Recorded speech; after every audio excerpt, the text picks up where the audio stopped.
That's it. Hello, everyone. Thank you for joining me here on Facebook.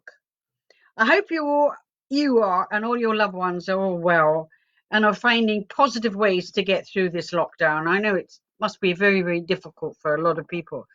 I'm lucky because I've got a great garden and I'm also very close to Richmond Park, so I can walk the dog. I don't understand why I've only got a little screen now and not a full screen. My son, the edit specialist, he's in my left hand. Why haven't I got a full screen, Lorcan? He doesn't know. I don't know. Anyway, let's hope everybody there, because I'm really sorry I can't be with you in person to mark the publication of Buried. But at least I can join you and thank you via Facebook. So what I thought I'd do is I'd read you a kind of short extract from Buried. Then I've got loads of questions which I want to answer. So does that sound okay? Righty-ho, I will, with no more ado, get on to reading a little bit from my new book, Buried. Okay, I'm reading from page 12 in my... Just noticed I kind of got Harry Potter glasses. Hello, everybody.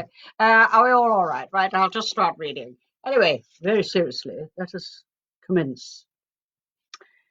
Prescott and Sally paused just inside the jagged hole in the wall that used to be the front doorway of Rose Cottage and watched the dog handler lead her spaniel through the rubble.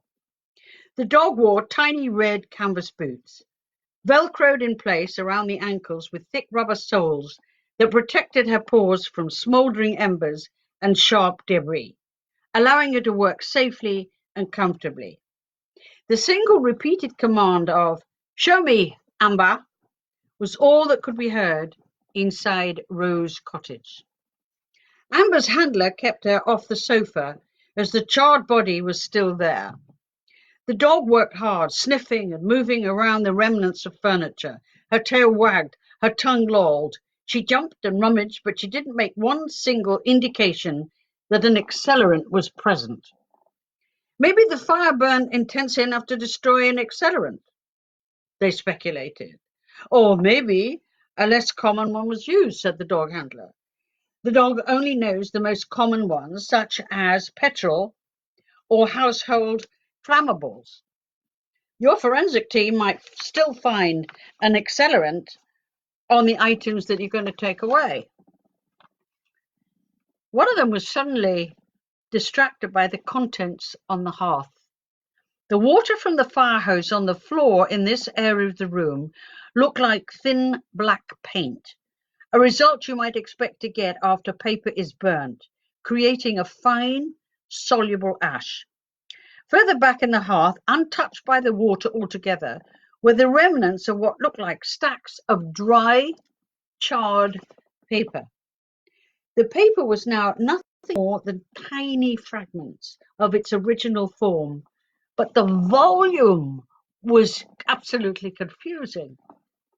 Preston picked up the longest of 4 pokers and gently nudged the top layer of paper away in the hope of getting to some less burnt samples underneath. He tried not to damage any of the delicate paper. Eventually he spotted a single intact piece, no more than 1 centimeter in length, showing the instantly recognizable pale blue-green pattern from the bottom left-hand corner of an old £5 note. He carefully picked up this fragile piece of evidence. It's cash. Thousands of stacks of cash. It's all cash. God, you can't put it down, can you? Okay, right. Now I'm going to answer some of the questions. If you're all still there. Right, are you ready? Question is my first question is will we be having Lorraine Page in a TV series? Now, Lorraine Page was a character from a trilogy of books, Cold Shoulder, Cold Blood, and Cold Heart. And unbelievably and wonderfully, it is being made into a TV series in the States by CBS. Very exciting. Well, we hope it's going to be made, because with the present situation, a lot of things are being dropped, but that's on the cards. And this lovely person, John Morgan, also asked via my Readers Club, as it's his birthday, wants my autograph in that book of Buried. Absolutely. I'll give you 2. Okay? Right. Another lovely one, another question is, my question is, where do you write and how do you stay disciplined working from home? This is from Anna Lawrence on Facebook. Your discipline actually comes from, it's a commission, basically. I mean, I do feel for anybody that is writing blind and hoping for a commission, and I have lengthy details for people what they should do if they are trying to find a commission from a publisher. But I'm fortunate, I have a commission. So I write under the hammer of dates. If I have a commission to write a novel, I have to complete it. And it could be 18 months. And I mean, after 18 months, they're nudging, they're pushing, saying, where is it? Ready for the editor. The discipline it makes when it's a job, so your discipline has to be there because that is your job. I am a writer by profession. And when I bring in my book to be checked over by the publishers, that's my job. So the discipline is all in that commission and want to do it. So I hope that answers you, Hannah, if it makes sense for you. Oh, I've got a very funny question here. It's about a steak and kidney pie crust in a handbag at the Groucho Club. This is Alan Roberts on Facebook. Well, behind this story is me as a very nervous writer with a rather frightening editor. She was quite disturbing. And I was very early on, as a writer. And even to go to the Groucho Club was, this is rather good. I'm in the Groucho Club, yeah. But she made me very nervous because she was so bad-tempered. And my nerves started going a bit askew from the moment we entered the Groucho Club, because a very old friend of mine approached me and said, "Hi, Lynda, how are you?" And I couldn't remember his name. And it got worse because she then arrived and she said, "Well, aren't you going to introduce me? What's the matter with you?" And I said, "I'm so sorry." Anyway, it was a lovely actor, Nick Ball.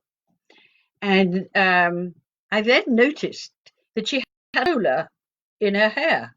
And I said, "Do you know you have a roller in your hair?" She went, "What? A roller? Oh, my God. Christ, it's raining." She was absolutely in a horrendous mood. So then we go into the dining room, and I ordered steak and kidney pie. I'm always love a pie. But when the pie came, I had never had a complete little bowl with the pie and a plate with the vegetables. So I'm sort of a little bit edgy about, do I put the vegetables into the little pie dish or do I tip out the pie from the dish? So I have a quick look around as this person I'm having lunch with said, "Don't look now, but there's a very, very important publisher to your right. Don't look now." Can you see? She's very, very important. When they leave, I hope she comes across. So I did the sort of, sly glance over. Clock 2 it was, very famous. And I also watched another couple eating, and they very deftly went round their pie crust with their knife and flipped it onto their plate and then tipped the steak and kidney along with the vegetables. I thought, I'll have a go at that. So I do right round with the knife and then I do a flip. Only it hit my plate went across the aisle straight into this very important person's handbag. And I just sat there and I thought, oh, God, I don't believe what I've just done. Never mind, I won't say anything. Well, because they were seated before us, they were also leaving before we had even finished the main course. And I heard this very important person say, oh, my God, somebody's tipped their food into my handbag. How disgusting. Then she came to the table and she said, hello, how very nice. I'm great fan of yours, Lynda. And I said, oh, thank you so much. Thank you very much. I'm sorry about the lunch in your handbag. And they left. By rating a waitress who had nothing to do with it. Anyway, that's the pie crust in the handbag story. And the next question is, what kind of books do I like to read? Well, I love autobiographies. I do have to read a lot of crime books because that's my business. Particularly if you've got somebody on your left shoulder going, that's good, yeah, they're better than me. So I really like autobiographies, and sometimes there's a book comes in. I love The Sphinx by Vickers, which is a book about the Duchess of Marlborough, and her name was Gladys Deacon. As a book, a fascinating character.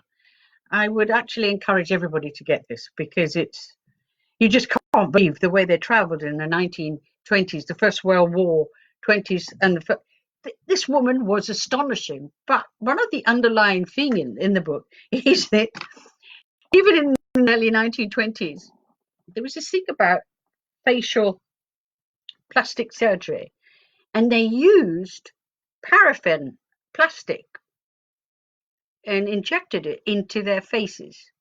And what happened was, it only stuck for a while. This great beauty wanted a very straight, sphinx-like nose, only used to move. So suddenly she had a bit of a cheek. And so she used to stand by a very warm fire and she would move it back to straighten her nose. That's just one of the anecdotes in it, but it's a great read. Love Scott Fitzgerald. I mean, he's such a great writer anyway. I'll read anything about Scott Fitzgerald. Okay, next question.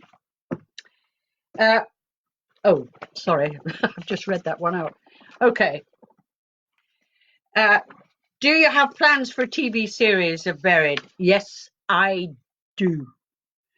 It's a long way off because to mount a series takes a long time because you're having to deal with an awful lot of nodding heads. You often wonder how these people get their jobs. I often would like to say, excuse me, what have you done? Why do you have this job? But you can't. You have to be exceedingly polite and cap in hand, pitch your project. And so I have high hopes of Buried, very high hopes. And I have interest. But with the sad situation at the moment, I just don't even want to think about that. So I'm going to I'll go on to another question. That last question was Sarah on Facebook. And I've got another lovely question from Peter Hill Willits on Facebook. And he's asked if I'd consider writing a Widows prequel. Truthfully, there's echoes of Widows in Buried. And I honestly don't think that, I just don't think resurrection is on the cards. I love new things, you see. Buried's new because of the character Jack Warner. He's new. He's going to go on. He's got legs, which is exciting. And okay, I've got another great question. Who would I have play the part of Jack War if it was adapted as a TV show? Well, I have my eye on an actor called, I keep it secret. Because even if I say his name, it might come off. And you never know with time what happens. But I do have an actor in mind that I find very, very talented.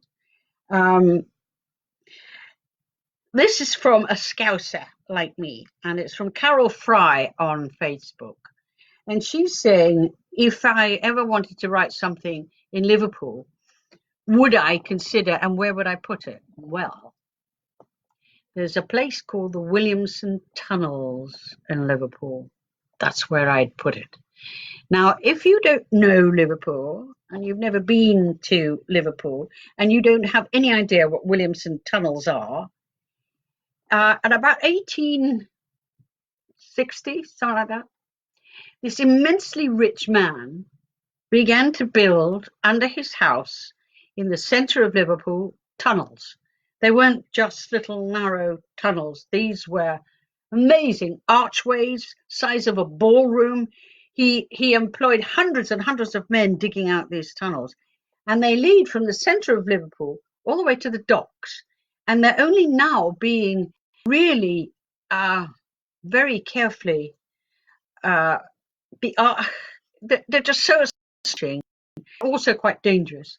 But why did he build those tunnels? What were they for? Nobody will really come up with an answer, but they are there. They're very secret and they're very dangerous. And when you go in them, they're very dark and frightening. And I would like to place a character down those tunnels doing something bad, I think. Anyway, that's for a Scouser in Liverpool. Check out the Williamson Tunnels. Now I've got a lovely one from Victoria Callum on Facebook. And if Buried was adapted into a TV show, would you start afresh from the first Widows book and link up to this point, or would you just use flashbacks like you do in the Buried book? Because those who haven't read Buried, there are tentacles of widows and more tentacles from She's Out. The cash was a clue that I read from the book. And truthfully, if we get the green light for the show, I think Buried will use some of the actors that were originally in the show. Now, the right age. And just excuse me, I'll just have a sip of gin and tonic. So good. So to go back into, I don't want to go back into their lives. I want to see them as they live now. Where are they now? Who are these people now that starred in She's Out?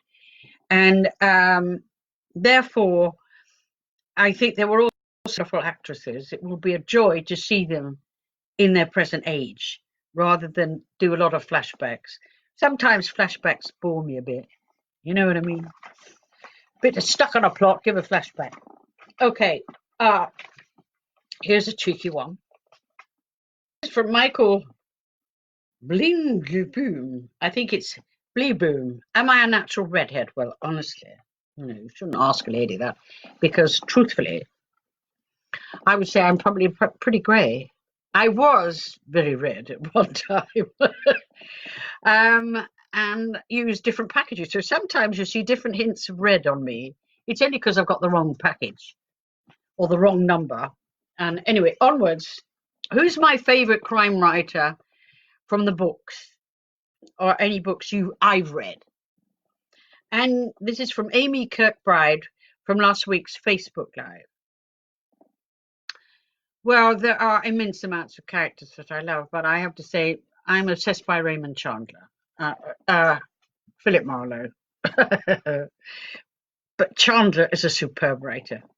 Absolutely superb. He will give you a character. I mean, literally, he's brilliant.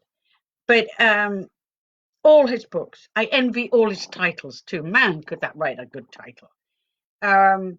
I also recommend to anybody, if you want a good read and a laugh, get Raymond Chandler's letters. This man was absolutely stunning. If he got a bad review from a critic, he would be writing a vicious reply. Man after my same heart, really. Not that you can't do that now, you see. Because if I had a critic that was very unpleasant and I replied in a vicious tone, they'd say, oh, poor dear, sour grapes. Can't take any criticism. Well, that's not true. Most critics, you really, I don't know, what makes a critic? Somebody who can't write or wants to write? I don't know. Some people choose that profession. How much research do you do for each book, as your stories are very detailed?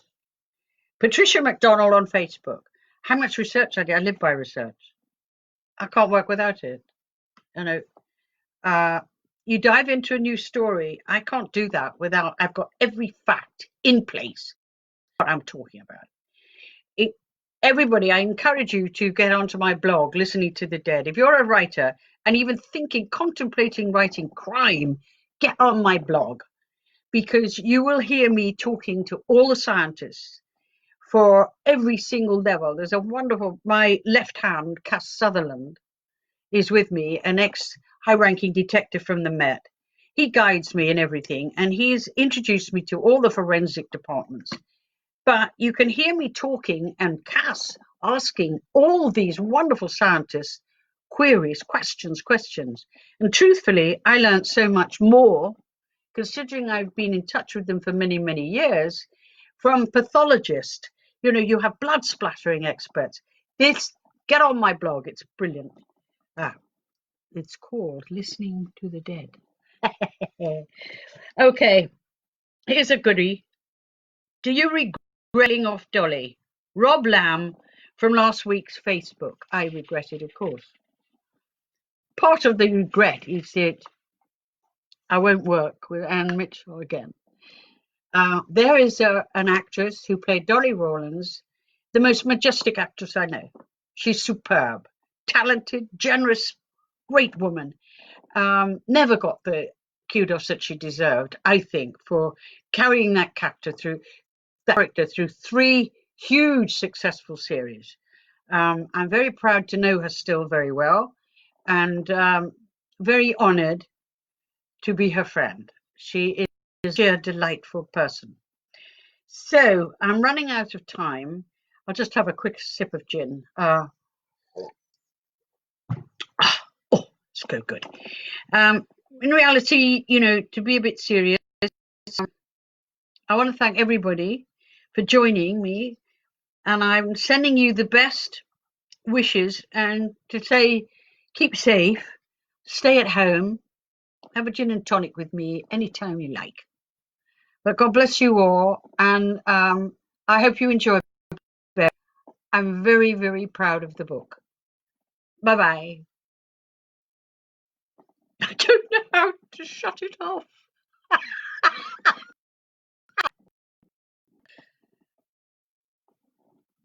I don't know how to close it off. And my son has walked out. I'll just put the lid down. Bye-bye.